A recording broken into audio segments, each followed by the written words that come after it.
For more on the Ukraine and Russian conflict, let's bring in Timothy Frye.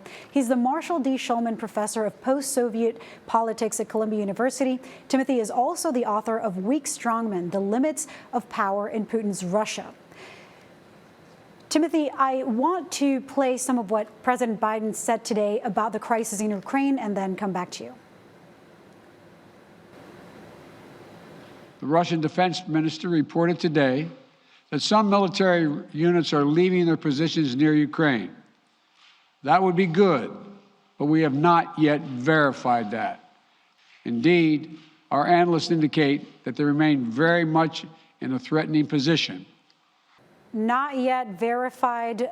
Timothy, first of all, thank you for joining us. Now, tell me, what would it mean if, in fact, Russia would begin a troop withdrawal? Well, the signals coming from Moscow are quite mixed. On the one hand, there's been an announcement that some troops from the south and the east are withdrawing back to base. That has not been verified. At the same time, Russia still maintains the capacity to inflict great military damage on Ukraine, both on its northern flank and on its eastern flank, regardless of whether or not those troops have been removed. So it's a very good sign. And it's also a good sign that, the two sides continue to talk, because each day without fighting is a good day.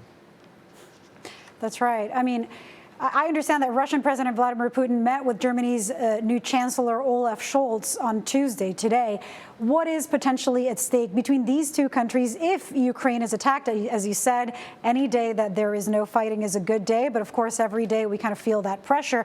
We're not the only country. What would it mean to Russia-German relations? And, how is that different from relations between Russia and the U.S.? It was important that Olaf Scholz, the Chancellor of Germany, was in Moscow today meeting with President Putin to show that diplomacy continues.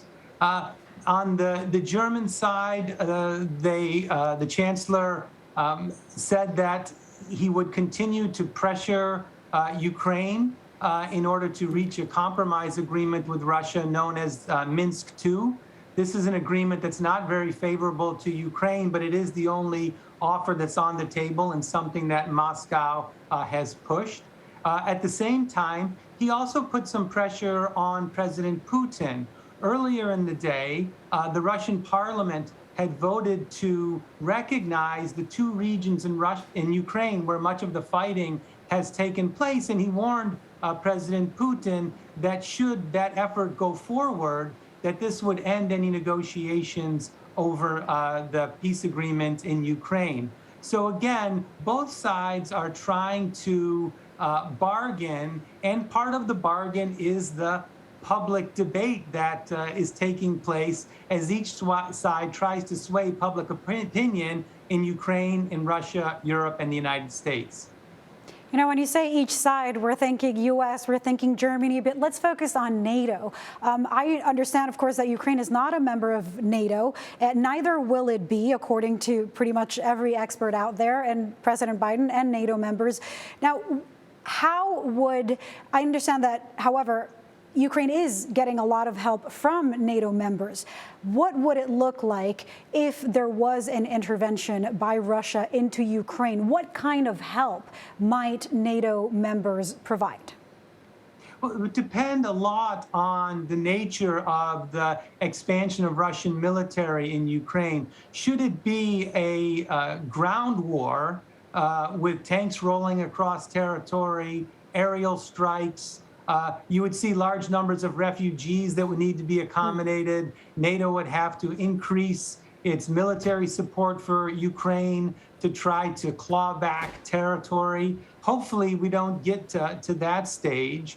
Regardless of the scale of an invasion, we would likely see sanctions against Russia to try to increase the cost of any further expansion of military activity. One thing to be concerned about, of course, is that NATO countries are also bordering with Ukraine. And, conflicts like this are often difficult to contain as weapons are going back and forth and people are going back and forth between countries. So one thing that NATO really needs to be concerned about is any potential spillover of fighting in Ukraine that then crosses border onto a NATO country, and that would cause a real political, economic, and military crisis.